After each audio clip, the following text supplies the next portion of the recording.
So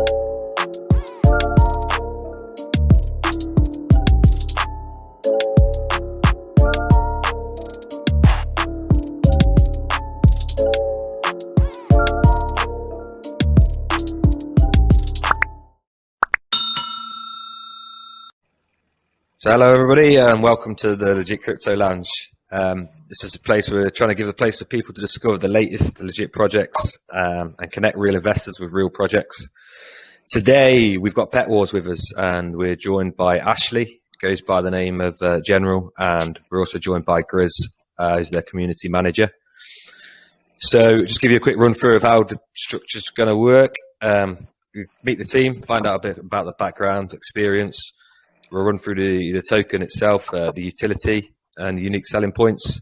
Take a look at the tokenomics, the launch structure, and look at the future plans and how these guys plan to make this token a success. So with that said, if you want to introduce yourself, Ashley, and tell us a bit about yourself. Absolutely, yeah. So my name's Ashley Ward. I'm the owner of PETWARS. So we've also got Grizz, as you mentioned, the community manager as well, that's obviously with us tonight. So I've been in the crypto industry now for about a decade, as well as the filmmaking industry. They pretty much ran side by side. Although in terms of, I kind of switched over about when the pandemic happened, because essentially my film work kind of dried up quite a lot. So I switched over into crypto full time, and this is my full-time job, and I love it, live it, breathe it every minute of the day. And that's kind of me, really. So I don't know if Grizz wants to tell us a bit about himself. So. He's thinking about it. Hey, Grizz. Just go and click the button and everything. For the most part, I'm here to listen and have moral support, get back to the community, let them know what's going on for the people that haven't been able to attend themselves and everything. But other than that, we can get going. Thank you for the invite, guys. Cool. So what's your experience with Ashley? Have you launched any tokens previously, or is this your first one? Or in terms of the team as a whole, it's our first one. I did launch a project last year in May 2021 called Rucoin. So that did really, really well from the start. We did about a 6x from launch. And then, unfortunately, what happened next was essentially the Bitcoin crash we all came to know and hate so much, where Bitcoin lost half its value in a matter of sort of days, really. Well, it certainly felt that way.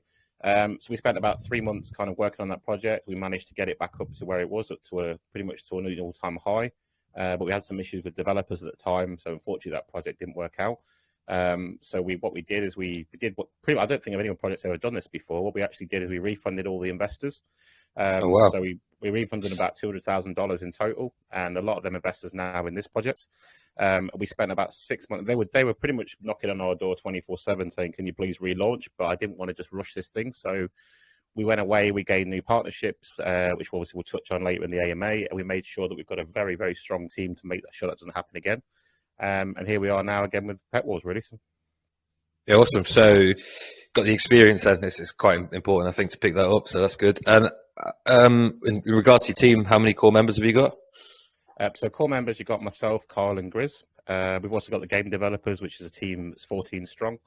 We've got about 7 or 8 moderators. It feels like we've got about 10, and we'll probably have 10 more the weekend. So we've got onboarding moderators all the time.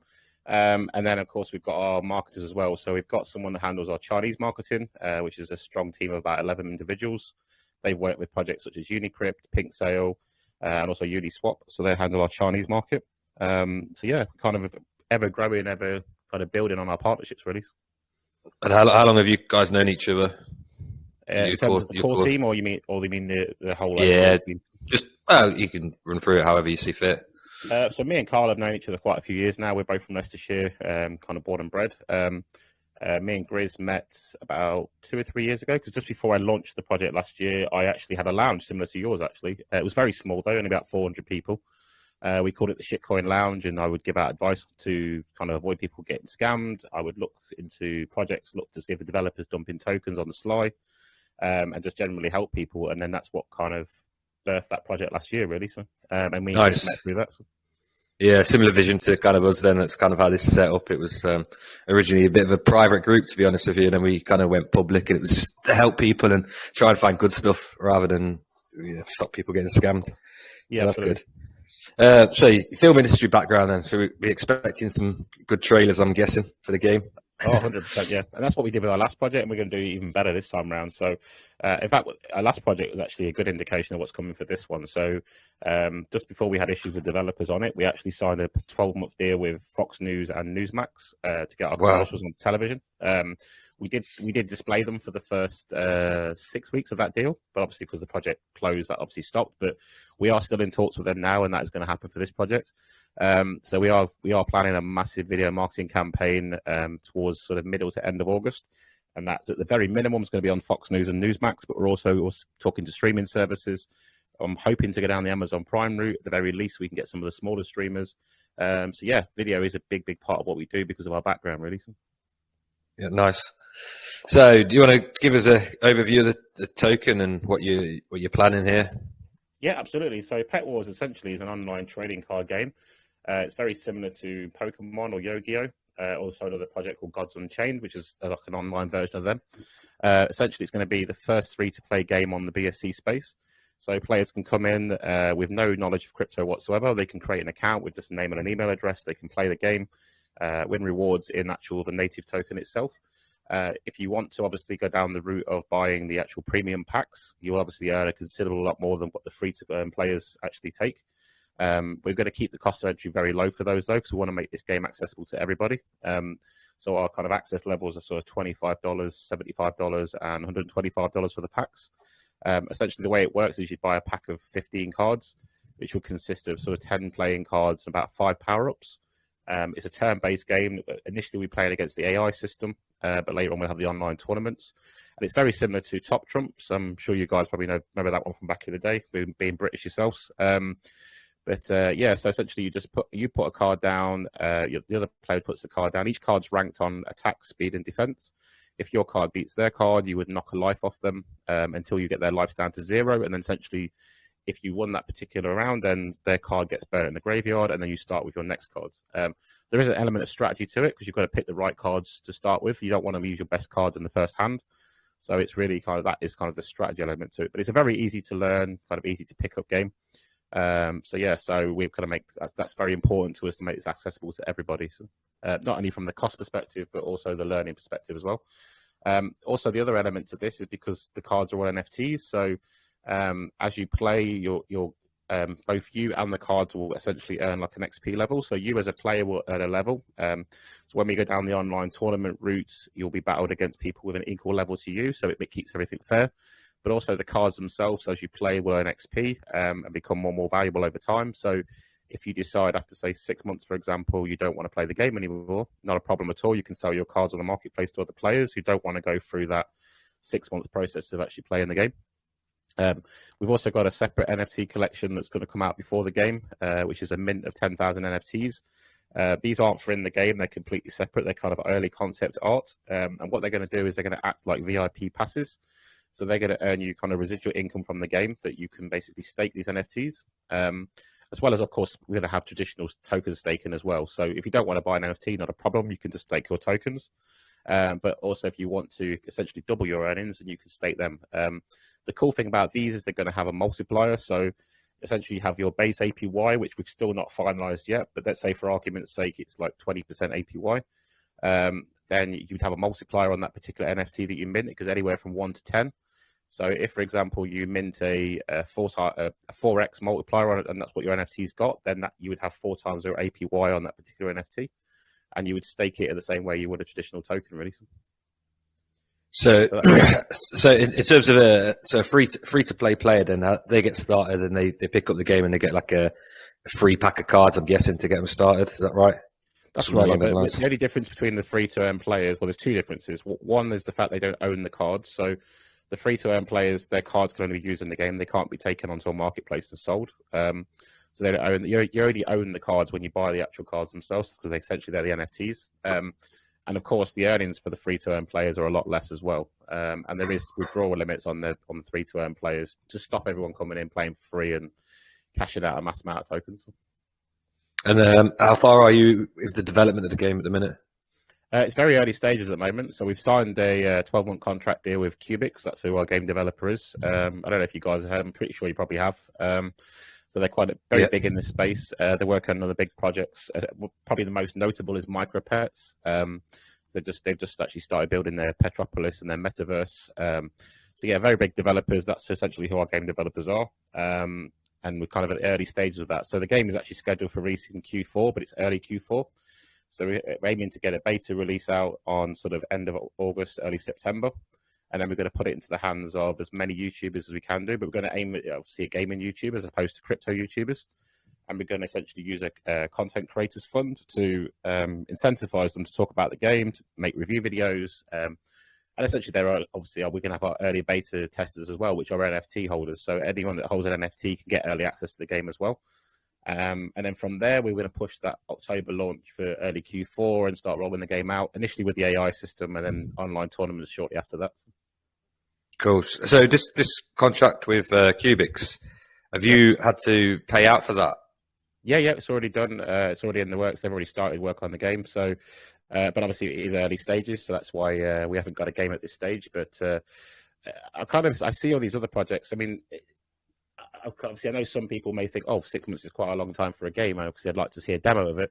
I know some projects do have demos for their games, but in the long term, every project that seems to put a demo out on launch day or shortly after launch day doesn't seem to last long term, because the game never is fully operational, hasn't got the play to earn functions, and I think you kill a lot of your hype as well, because everyone's playing it for 4, 5, 6 months before the actual real game comes out. So for us, we don't expect people to sit and wait for the game for 6 months. And just expect them not to get any sort of updates. We're going to be keeping them updated for that whole process, sharing behind the scenes, showing them the concept art, showing them the drawings, showing how the game's going to operate, teaser trailers, everything else. So they're going to know that it's in the operation. They're going to be there every step of the way, really.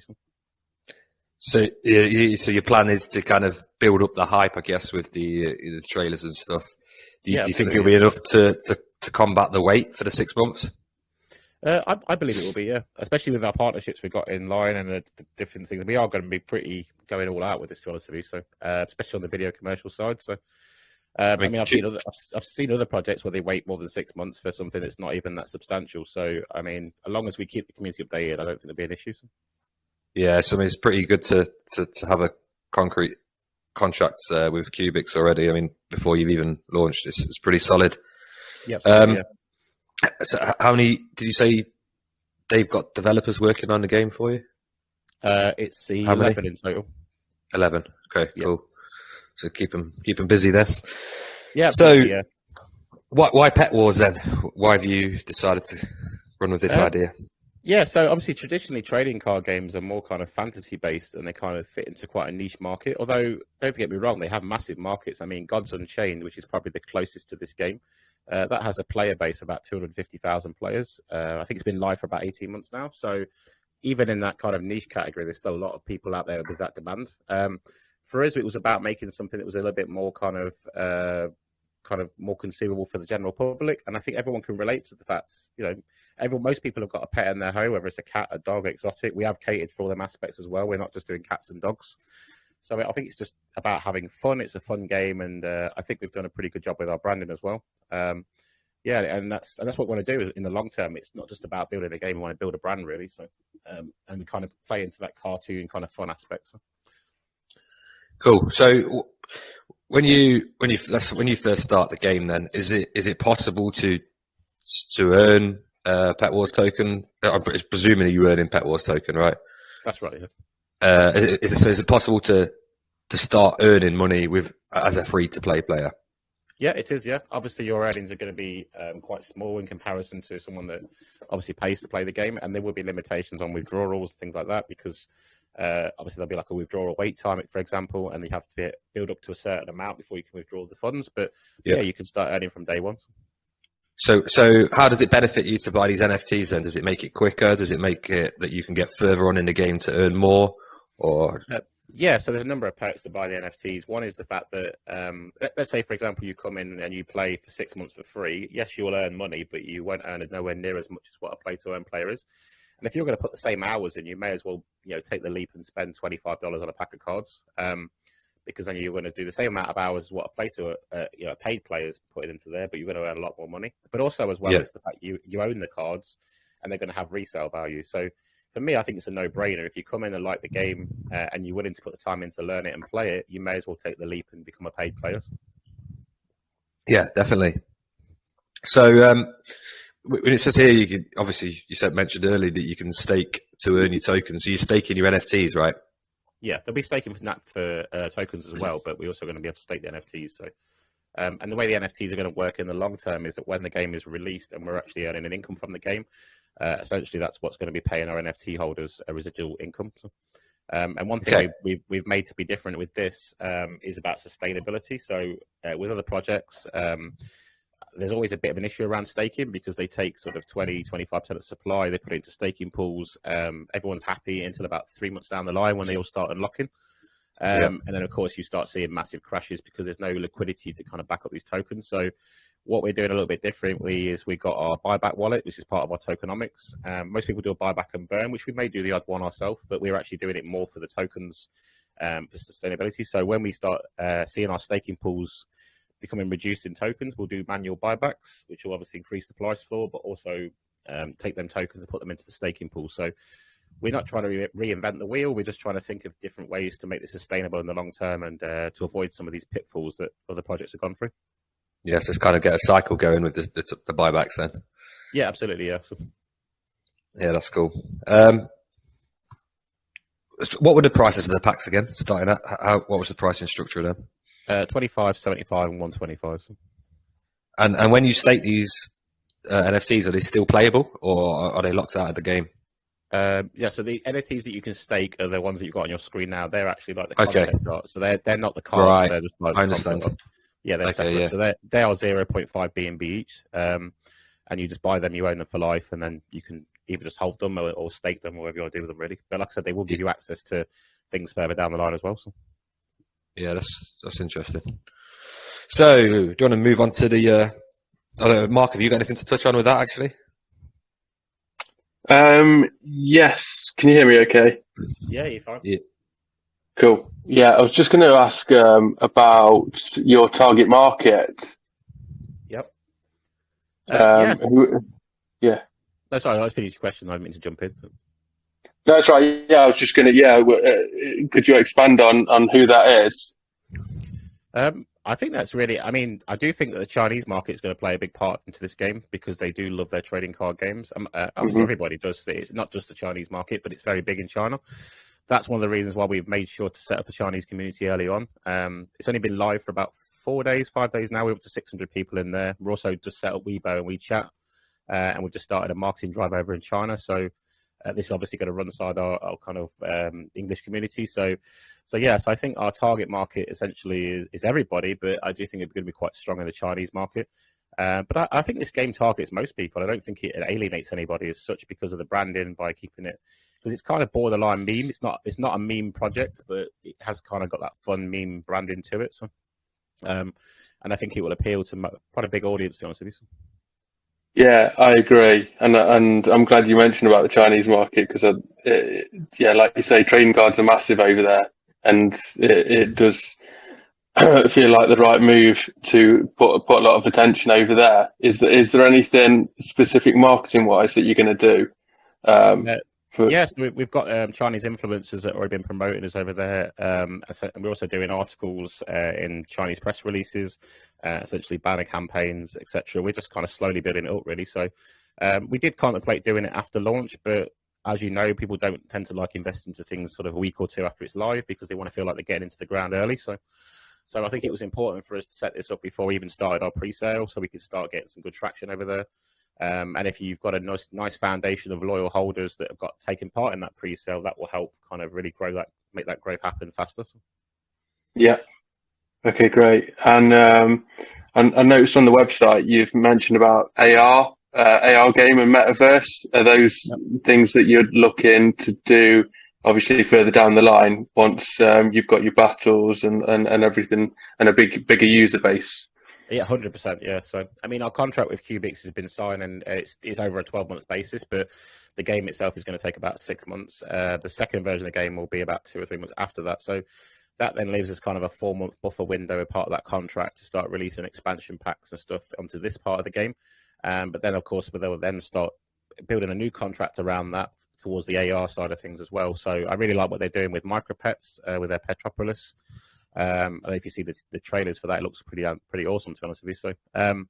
So we want to go down the similar route with that, and go into the AR route, similar to like Pokemon Go, for example. So. Yep. Okay, nice. Yeah, that's everything from me, Toby. Yeah, I mean, I feel like play to earn. Like, I know it's kind of saturated, but I also feel like it's very easy to pair it with crypto. Like, you know, online gaming is crazy anyway. All these mobile games and stuff, the addiction to it, and people buying upgrades and stuff, and then you throw in the ability to earn money as well from it. You know, it's a good recipe as long as you get it right. I think the great thing about crypto and gaming, when the two are combined as well, is you're actually growing your gaming base alongside at the same time as development, really. So, you know, if you were just to make this game and put it out there, you're going to have a really hard job getting it to market, getting players to start playing it. But, you know, if for argument's sake we're in a position in October time where we've got the game released and we've got 50,000, 100,000 holders, or, you know, regardless of the amount, they're our only early game players. So we've already got our gaming base there, and we just start growing from that point. So I think that's the great thing about crypto-related gaming, is your holders are your gamers when the actual game is released. And I agree, it is a saturated market, but I think what makes the good projects stand out from the bad ones is who's developing their game and their partnerships they do to get that in place, really. I think a lot of them don't necessarily have the means to deliver what they say they're going to deliver. And that's why for us it was important to get that partnership, so we don't have to worry about that game arriving. It is definitely coming, and we can focus on marketing the project and do what we do best. Yep. So are you planning to release on desktop, or is it mobile, or? So the game's built in Unity, and it is being built with mobile in mind, so it will be an easy port over to mobile. But obviously the issue that we have is the restrictions around the marketplaces. I don't think Android's going to be an issue, but I think the App Store might be a bit of a challenge. So initially it will be desktop only, but that's not to say we're not considering mobile at all. We just don't want to tell people we're going to go mobile, and then we have a problem that delays that, really. So Understood. Desktop for now, but I'm confident we can hit the mobile market. So. Cool. All right, so should we move on to your tokenomics? Yep. Give us a run through of kind of how the token's going to work, how you set up and stuff. Yeah, absolutely. Yeah. So in terms of the actual tokenomics, so there's a 7% buy tax and a 11% sell tax. The 6% of that sell tax is broken down into marketing and buyback. So it's taken into two separate wallets. All the taxes are done in BNB, by the way. So all these numbers I'm giving you, the tokens are converted into BNB and they're held in BNB. I think that's really important for a project, because if we suddenly need to get hold of $100,000 for a marketing campaign, we haven't got to sell the tokens. They're already sitting there in BNB to kind of get access to. Our liquidity pool is also 2%. So that's converted to BNB and put back into the liquidity pool. We've got BNB reflections as well for our holders. So if you don't want to stake your tokens, you can still earn reflections anyway from BNB, and they're just sent to your wallet automatically. And then we have our charity wallet of 1%. It might seem a bit strange, we've got a charity wallet there, but we do have a big PR campaign in mind. We want to do around the charity stuff. Obviously, we want to, we're all about animals. We're all pet lovers. We want to help as many animal-based charities as we can do. But of course, as a business, it's also great PR as well. And it allows us to do some kind of creative marketing. So that's the reason for the charity wallet. This will be a publicly viewable wallet on the website. There'll be essentially a live page there. People can see how much funds are in there. If any funds leave that wallet for any reason, there'll be a transaction hash on the database to show people where their funds are going. And ultimately, all we're going to do is find the charities we think we can help, that would also help in terms of not only to help the charity, but good PR. And then we'll put them to the vote in the community, and then the community will decide where them funds go to, really. So that's ultimately our tax in a nutshell. Yeah, you said you had a big PR campaign in mind. Is there already a potential charity partner you're eyeing up? Yeah, I mean, what I'm trying to do is we're eyeing up charities that are supported by quite big celebrities. So okay, yeah, obviously, celebrities don't tend to like touching crypto, but they might like to give a shout out to someone who's helped their particular charity. So we're trying to think of a crafty way to kind of not only do some good, but also get a bit of a shout out that you wouldn't normally be able to get hold of. Yeah, 100%. I mean, you're doing good, and you can leverage that to your advantage, can't you? To a degree. So yeah, absolutely, I'm all for it. Yes. So 2% to the liquidity. You said you wanted to strengthen that liquidity. 6% marketing's. Oh, that's on the sales, isn't it? Sorry. Yeah, on the sales, yeah. So the only difference between the buys and the sales is the buy is 7%, so that changes the structure slightly. So on the marketing buyback, it's then 4%. Liquidity pool is 1. B and B reflections is 1, and charities always stays as 1 all the time. So. Yes, it's a good marketing budget as well. Some people underestimate, I think, how much they're going to need. Yeah, absolutely. Yeah, that's what was especially with something like this. Oh, 100%. Yeah, so it's not a cheap game. So, yeah. But yeah, so it's just that was important for us. But also, it's worth pointing out as well that I would be quite happy to launch a token without taxes, but I think for a new token, especially on PancakeSwap, you need them for the front running bots. You also need them for funds, as you mentioned, to help drive the game. So, but obviously, when we start getting close to our actual game release, I do want to start reducing these taxes down, wherever possible. So. We have also done something that a lot of tokens, I know a lot of these tokens, even just transferring from wallet to wallet would actually get taxed. We've made sure to exclude that from our taxes so that it doesn't affect us, obviously, using the game or the staking pools, etc. as well. We haven't just kind of cloned some kind of shitcoin contract that has all these different aspects in there. We've made sure to cover as many bases as we can do. Yes, it's a good thing as well because potentially people can get their wallets hacked, can't they? They've got a chance to move them and without having to pay a cost to do so. Absolutely, so, yeah. And also you can't really use them in the game if you're then going to get charged tax every time you put them in. So that was important to exclude that really. So this distribution, and do you want to just run through that? So the token supply, again, we're not gone with any crazy supplies. We're on 10 billion tokens. There's 58% to liquidity and pre-sale. There's 15% to private sale. 25% is obviously held back in reserves for the ecosystem. 2% in team tokens, but they are vested. Sorry, so they're on our PinkSale link actually, if anyone wants to see them. But they're essentially vested, and they release 20% every 90 days. But we're just going to keep locking them back up. We have no intentions of getting rid of any tokens until this game comes out. In terms of also as you can see on your screen there is some security features we built into this in terms of the anti-snipe.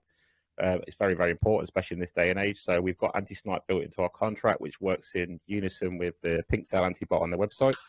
We've also been audited by Interfi and CoinScope. And the liquidity is locked for 180 days, which coincides with our game release. Yeah. Any plans to get audited by the big one? Oh, yeah, 100%. That's pretty much the first step in the roadmap for our roadmap, really. So we're going to go straight for Certec after launch. Start that process off because I have noticed they've been taking a very long time to do audit. So they seem to have a massive backlog at the moment. So we're going to get that one. A few months, I think. Yeah, it seems to be 2 or 3 month average. So we're going to get that one in the works straight away after launch, so we can at least get that secured sort of 2-3 months down the line. So. Okay, yeah. Right, so centralized exchanges. Any plans for them? You haven't set aside anything for that. What's the plan? What's the plans? When I say seeding ecosystem, part of that would be obviously exchanges, but exchanges don't exchanges don't actually need a lot of tokens. To be fair, most of them. For example, the 2 we've spoken to recently, they only need a very small amount, about $5,000 to $8,000 worth of tokens, and about the equivalent in BUSD or BNB to create the trading pair. So it's not a massive amount of tokens needed for that. So we've essentially been talking to one already. I can't release the name at this stage, but we have pretty much got that one in the bag, and that's sorted. But it's important for us that we don't have too many exchanges, because I see other projects again doing 10, 20 exchanges, and it creates a lot of false hope and hype for the project. And we're not about that. Very honest down the line, we're not going to kind of big up things that don't need to be bigged up. So, and it's about quality. It's about quality over quantity for us. So, by the time the game releases, I want to see at least 2 to 3 exchanges on there. But I want to make sure they're solid exchanges that actually benefit the project, not just do them for a marketing ploy. Yeah, and I think you can be. I'm presuming that your tokenomics aren't going to apply in exchanges, so you're going to want to benefit from the early PancakeSwap taxes, aren't you, to help fund the project? And absolutely, yeah. I mean, for me, I want to keep this as decentralized as possible, really. So when the game actually releases, we're going to have an on-ramp so that people can come in and just use their debit card. So anyone that's new to crypto doesn't necessarily have to create a wallet until it comes to the time of withdrawing their tokens. I just want to make that process super easy as possible, really. The centralized exchanges have their purpose. I mean, it's about volume on CoinMarketCap, for example.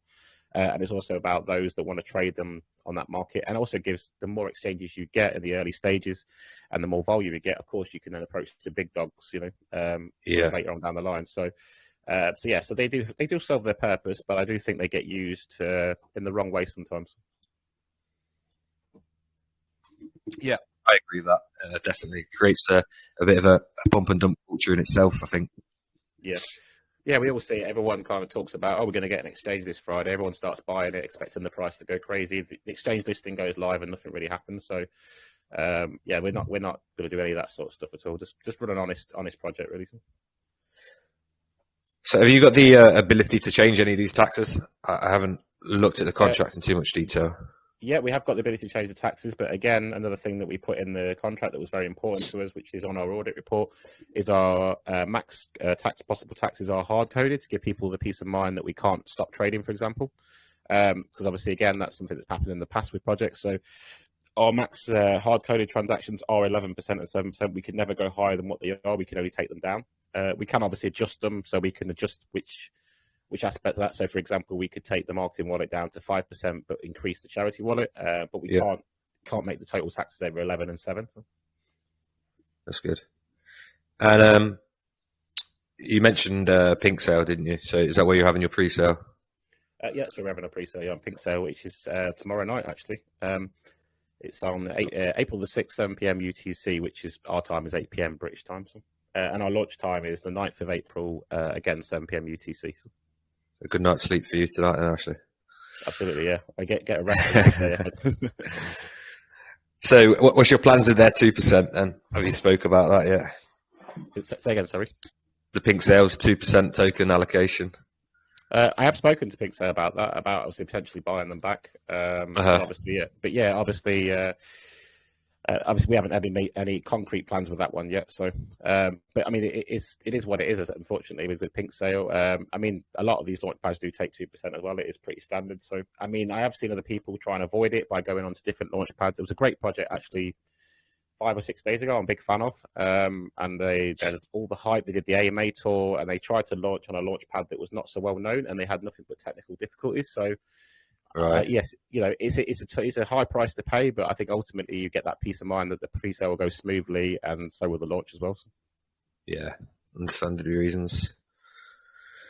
So from there, then, Mark, have you got any questions at that point? Just on the pre-sale, because it's whitelisted. You're looking to raise 300 BNB. How many whitelist spots have you got? So to date, we've got just shy of 3,000 whitelist spots. We did have someone that was quite cheeky, tried to bot our form with no avail. So we have got 3,000 genuine whitelists on there. In terms of the actual whitelist spots we're giving out, we're going to give out between about 200 to 300, depending on the allocations they put on them forms. So we've got just enough to fill out the pre-sale. We're not too much where no one gets a chance. Cool. But obviously, after 15 minutes, if the whitelist spots haven't filled the pre-sale, then you could start anyway. Create a bit. Sorry. Sorry, I had a bit of lag then.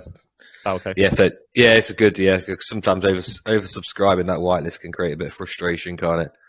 Yeah, absolutely. It comes to a free for all. What was the? Let's rewind. Actually, let's start with the private because I didn't mention that. So you've had a private sale. Yep. How much did you raise? So that private sale in total was 50 BNB, and that basically went to like holders for our project from last year. So. So they're just got good, strong community members that are going to hold with us. Yeah, and what was their max buy-in? 2 BNB, and they get a 20% difference to launch price. So it's not, it's not like they're not going to get a 2x or a 3x or anything crazy like that. So. And is launch price the same as pre-sale price? Yes, it is. Yeah. Yeah, cool. So you're trying to raise 300 BNB at the pre-sale, which it sounds like you'll do with your whitelist. What's the max? At pre-sale? Did I say that? BNB, yeah, 2 BNB. 2 BNB again. Yeah. Okay, nice. Soft cap, 300 hard cap. You know, obviously there's never a guarantee, but touch wood. I think we'll hit that no problem at all. So. Yeah. So anything else, Mark, with that? Move on. Just on the game itself. Obviously, you got this contract in place and stuff. You didn't raise much money at private, and you got this 300 BNB. Most of it's going into liquidity. How are you funding the development of the game and the contract with the developers? Yeah, so the down payment came out of my own pocket, and the way that the contract works for them, it's paid on a monthly basis. The actual monthly payments are actually quite affordable. Okay. So you haven't got to pay a massive chunk of money to make the game, and that's if it was all up front, it wouldn't be possible at all. But because it's spread monthly, it's minimal amount of money. So. Okay. Cool. That's interesting. Yep. So let's just have a quick look at your roadmap then, and I've noticed on here you have got an NFT marketplace later on. Yep. Are you planning to do that before or after the game launches? We're planning to do that pretty much either coinciding with the game launch or shortly after the game launch. So, because obviously that is to do with the actual NFT cards themselves. So the platform that the game's being built on is going to support the NFT marketplace pretty much out the bat. So, and I think that's important for us to kind of allow people the opportunity to sell them and trade them amongst themselves, really. So, the other aspect on there as well that we didn't touch on is the social network, which I think is a key part to this, because I'm conscious of the fact that we're going to have two communities running side by side with this. So we're going to actually have a gaming community and a crypto community. And obviously there is some crossover. Some gamers like crypto, some crypto people like gaming, but they don't always play nice with each other. So that's why we want to kind of create a social networking platform for the gamers, so they can come onto there, create a profile, swap strategies, even just give a bit of smack talk to each other, whatever they want to do. Yeah. And obviously it will show their rankings in the game and their achievements, etc. And that way, obviously, the crypto community essentially can go in the more traditional platforms like Telegram, etc. But there's no one stopping some of the gamers coming over to the crypto side and vice versa. It just depends on where they want to dip their toes in. But yeah, they don't always kind of mix well. So. Is there a collectible element to this game as well? I know the idea is to kind of build the best team you can to make as much money, but is there going to be some kind of collectible, like temptation to try and collect series and fill them out and max them out? Oh, absolutely, yeah. So the cards themselves, as you play with them, they're going to increase in level essentially. And obviously, there's the collectability aspect is when you get a pack of cards, you don't know what cards you're going to get, so it's not a guarantee you're going to get that set cards. So if you don't get the cards you want, then of course you have to buy a different pack. So there's that collectability aspect to it there as well. One thing we have spoke about doing, I'm very confident we'll do it, which is why I'm saying it now. I wouldn't say it if it wasn't, but is also having the ability, for example, for NFT collectors to get a physical deck of cards, so they can potentially play the game offline as well. Cool. Yeah. Bit of brand awareness there, so they can share the games online and essentially spread it around social media. So. But there's definitely a collectability aspect with the NFTs. So, I mean, if anyone's interested in the concept, the best one to look at is Gods Unchained for this, to see essentially what they've done with that. It is strong with 250,000 players, but I think where they're kind of lacking is kind of their branding is more niche, kind of fantasy-based. And also their how-to guides aren't very good. It's quite a difficult game to pick up because they haven't made it very easy to learn the process, which is where we're going to be different. So Jack, our game designer, he lives and breathes this. In fact, he's actually done 160 cards now he's designed. We're only going to have 50 at launch, so we've already got our 2 expansion packs. And he's just kind of, he's took over his life. And he's going to be our kind of face for the game. So he's going to do lots of how-to videos. He's going to run the Reddit community and, of course, the Discord. And just kind of be there hands-on for the community to help them with this learning the game, really. Cool. But any plans for, evolution of cards with them gaining experience or anything like that? All the cards will gain experience. Yeah, that's what obviously helps them be more valuable. I mean, one thing as well that did come up on the other AMAs, people said, "Oh, if I lose a game, will I lose my cards?" I think people are a bit concerned about that, but no, you don't. You own them cards. If you lose a game, you don't actually lose the card. You just lose that particular game. They're always yours to keep. So, any plans to add a pay to play aspect to it as well, or not? Are you going to keep it totally free in terms of you can pay a bit to have a more challenging fight at the chance of kind of winning more rewards, or are you just going to keep it completely free? Well, obviously the pay to play aspect is there with the cards. To get decent rewards of any level, you're going to have to be a pay to play player. So the free to play there is essentially the hook to get people coming in to play the game. You need just to get them learning it. I think that's important because again, I see it with other projects where their cost of entry is quite high. I mean, I haven't looked recently, but I know at one point Axie Infinity was like almost $1,000 just to play the game. So we just want to keep that cost of entry really good. And if someone wants to come play for free, then great, really. So, I mean, someone did ask a really good question tonight about the prospect of having player versus player kind of betting. That's not something we're going to incorporate at this stage, but that's also a possibility down the line. And also we've thinking about doing team matches as well, where up to 4 players can battle it out against each other. Cool. Yeah. So just to add a kind of more social element to that game as well. But they will obviously be more sort of phase 2 of the game release. Yeah, definitely good for updates, isn't it? Kind of create a guild or whatever, and get people when this social networking platform comes out, it can get people talking and teaming up, creating guilds and stuff. So absolutely, yeah.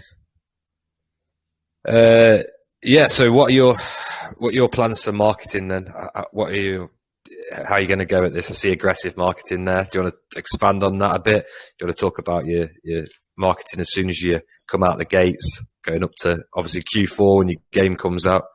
Yeah. Yeah, absolutely. Yeah. I mean, what's important for us is we don't go too hard at the early stages. I don't want to kind of pump this thing in the first week and it goes to sort of like 20 million market cap and comes crashing back down, and then everyone kind of loses interest in the project. So it's important that we see upward motion on the price, but we don't want to see too much upward motion. So it's very much about natural growth and progression.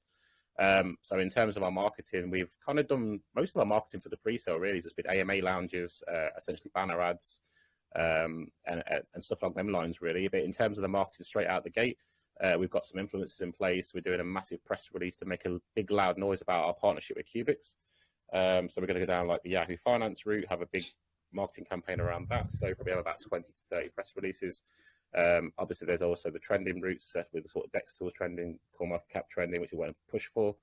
But yeah, in terms of the aggressive marketing, that's going to be more towards the actual game release. That's kind of what I touched on at the start of the AMA, which is putting the game in the hands of kind of game reviewers, and they can play the game in that beta phase, and they can start making lots of YouTube videos about that. Rather than kind of hiring 3 or 4 crypto related YouTubers to talk about the token, we'll hire 60 to 80 kind of gaming related channels to talk about the game instead, because that's what my so almost the token becomes a backseat in terms of the marketing, because ultimately if we get enough players on board, that will sort out the marketing for the token anyway. So and that's when kind of that aggression. But also the biggest thing is our video commercials. You know, as I said we're going to hit the networks like sort of Fox, Newsmax, that sort of thing. So, and we're going to just do some massive commercials around that, really. We have been speaking to some well-known actors as well, get them on board. We've already got the concepts for the actual teaser trailers. We're already starting the process of making costumes for them. So we're going to see some quite fun kind of tongue-in-cheek cartoons with cats and dogs battling. So, sorry, cartoons videos, but so we that's kind of our aggression. It's all for us. Video is what it's all about, because that's what we know. I say that's your domain, isn't it? So so we kind of do things very differently. I don't think you'll see such an aggressive video marketing campaign as any other projects, just because of our background, really. That's all. Have you thought about a budget for this? What kind of budget you're aiming for at this aggressive marketing campaign stage? Yeah, I've got a budget in mind. Yeah, obviously I don't really want to share the budget, but obviously it's not a ridiculous amount of money. But that's the great thing about being in the industry ourselves. Obviously we can make these things in relatively low cost because we have all the equipment already to hand. We have access to actors, we have access to locations, costume designers, etc. But the bulk of our budget is getting on the networks themselves. So that's where the bulk of that cost is going to come from. But yeah, we've already budgeted it. It's all kind of planned out in place. We'll definitely have enough money to pull it off. It's really just about kind of for me really, it's the next 6 months is about keeping the community updated, keeping them kind of enticed with everything and excited, to keep them hyped, but not through false hype that some other projects do, keeping it very genuine, very honest, very transparent, and just let them enjoy the ride. I mean, obviously if we launched this game straight out the gate with a working game, this would be a considerably bigger market cap for this project, and probably out of a lot of people's reach. So obviously, by supporting us from the early ground up, you get into a project that essentially has got a 400k market cap that has the potential to become quite big. Obviously, once we start getting towards kind of Q4 when the game release comes out, Was that your reason for doing it that way, so people can get an early entry into something that could potentially be a multi-million market cap? Or absolutely, yeah. That was my reason for it, because I want to. For me, it's about getting as many holders as we can on board, because they're essentially our game players. So, I mean, games kind of live and die off the amount of players that play them when they launch. So, for me, if we had launched with a much bigger market cap, we may deter a lot of kind of the smaller investors or kind of people that kind of can't necessarily afford to get into bigger projects. So, I think by starting this year, and I think it's nice as well to be part of that early process, to see it kind of develop into something. It's exciting, really. What is your starting market cap roughly? So it's about 450k. Okay, cool. Yeah, so I think that's about it from me, Mark. Do you want to do any questions before we move on to the community? I haven't got any specific questions myself, but there are questions from the community that I can ask now if we're go for it. So Hopeless Romantic has said a lot of play to earn games. People play them for the money. They're not very fun to play. I suppose you're a bit biased, but do you think PETWARS is genuinely entertaining and could be played even if it was free? Is it appealing enough to attract users who don't know much about NFT games? Yeah, absolutely. Yeah. And I think that's the great thing about this, because even if you don't know anything about crypto or NFTs, you can still come in and play it. Because like I said, that whole sign-up process doesn't ask you for create a wallet until you want to start withdrawing your earnings, really. So you can just jump straight in and start playing it. But I do think our branding makes it a lot more fun and engaging for people, and a lot more broader market.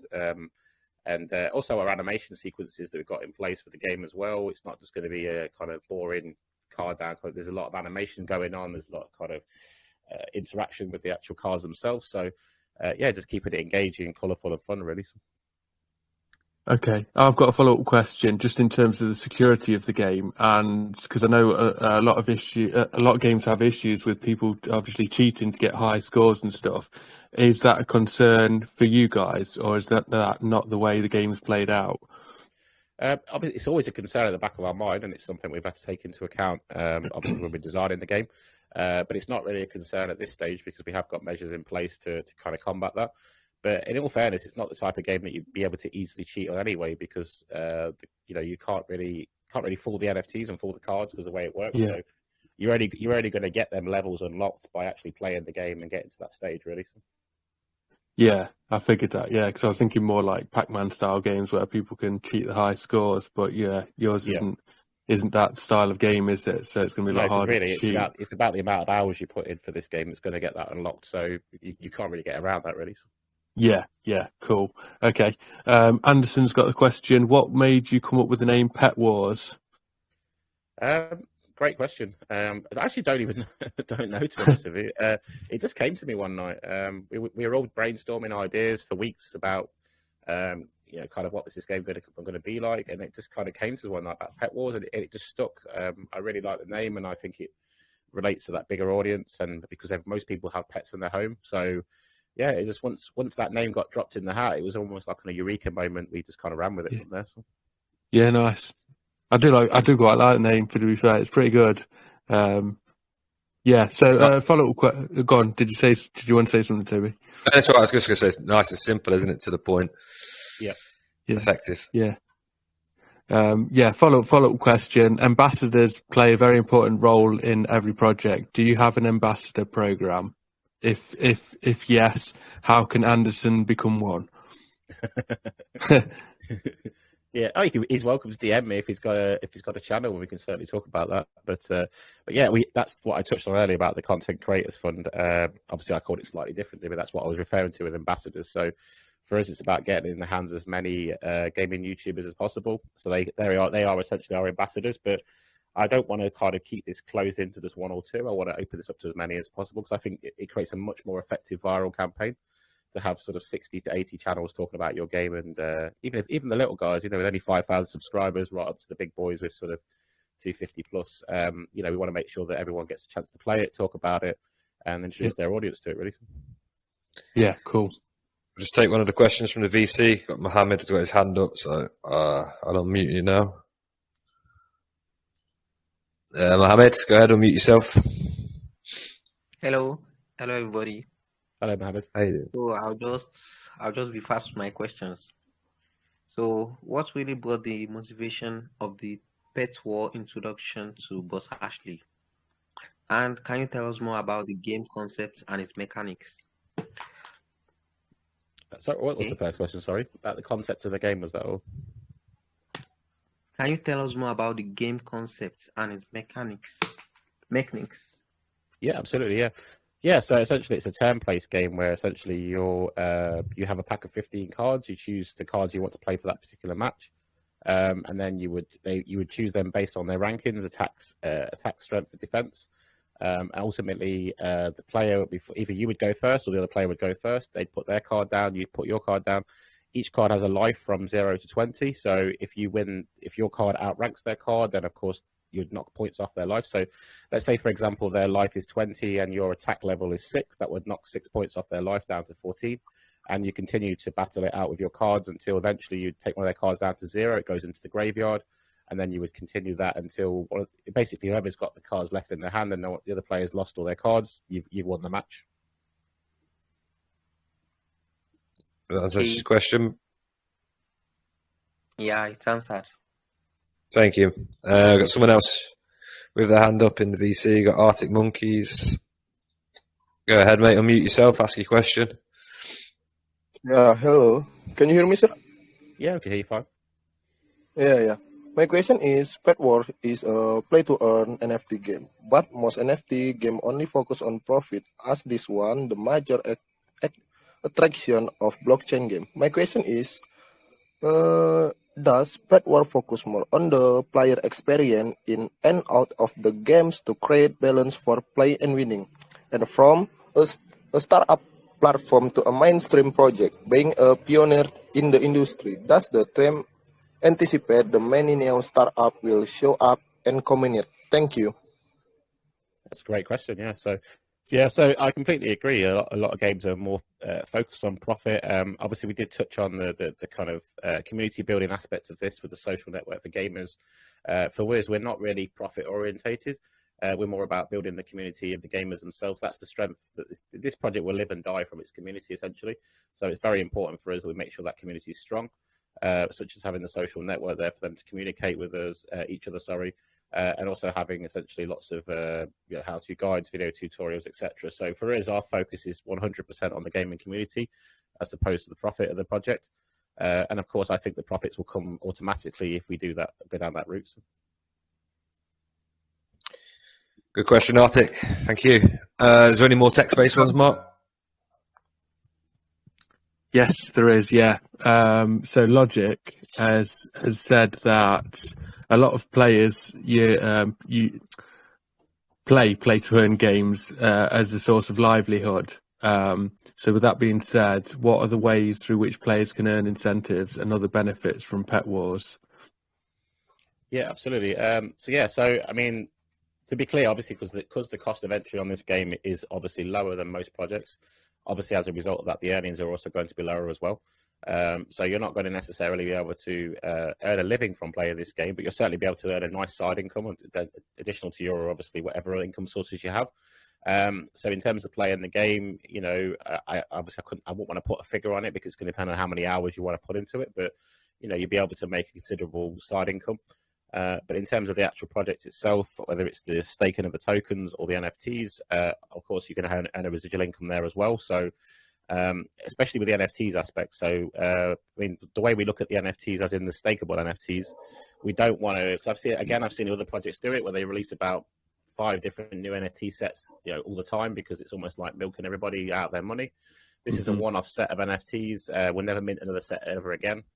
Once they're sold, they're sold. And essentially, we're just going to keep adding utility to them NFT holders. And when the game does become profitable, then, of course, we're going to share the profits with our NFT holders as well. So from a game perspective, obviously, it'll be a great side income. But from a project perspective, in terms of tokens and NFTs, there's a residual aspect as well. Cool. Yeah, nice. And just one final one, because there's a few more questions, but I think they've mainly been covered in the AMA already. So Princess Sabrina's asked, you've obviously set up the charity wallet and that's aimed towards pets. Why did you not consider setting up a charity wallet to help humans instead? Okay, it's a great question. It was just because the project's based around pets and based around animals, it just seemed the most logical choice to make them animal-based charities. I mean, from our perspective, if you're coming into this project and you like it, I'm guessing you're probably quite a big fan of animals, or you may just want to come in to make some money. But that was the reason for just incorporating it. I think it might have seemed a bit strange if we did a charity for something completely unrelated to the game. So I think it just kind of works hand in hand.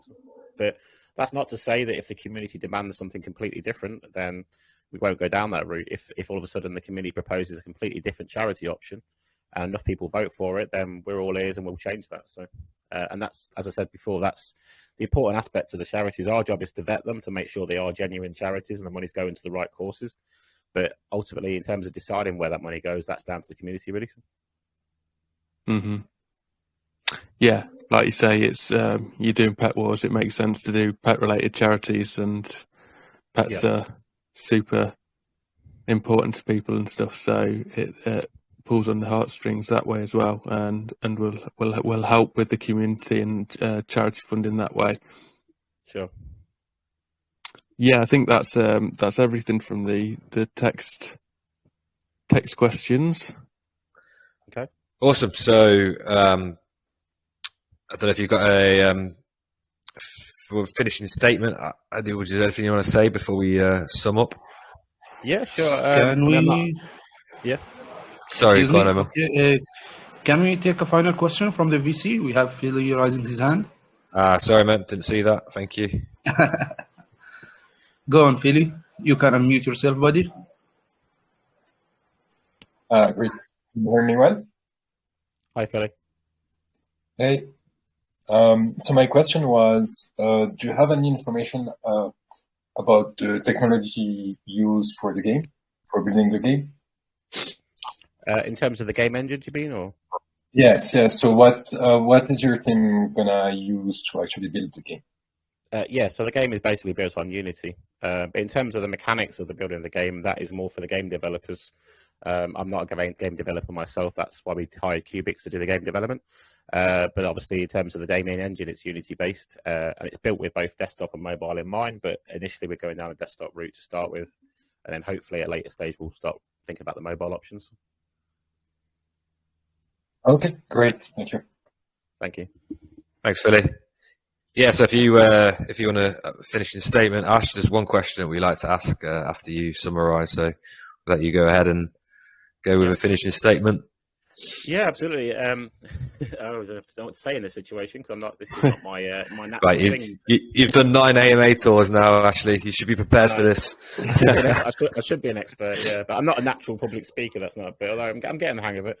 But yeah, so I mean, really, if you've liked what you've heard tonight with the project, I highly recommend coming into our Telegram channel, which is PETWARS Official.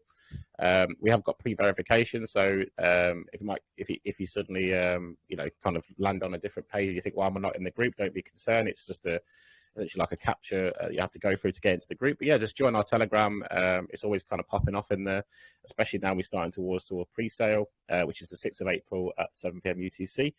And yeah, we look forward to seeing you in there. I'm pretty much in there 18 hours a day if you've got any other questions that haven't come up tonight.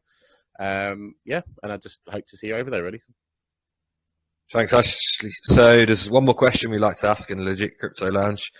And that finishing question is, at which point does this project become a success to you? Easy question. When the game is released, basically, and we have enough players to support the game, that's when it becomes a success for us. Awesome. Until then, our job's not finished. So.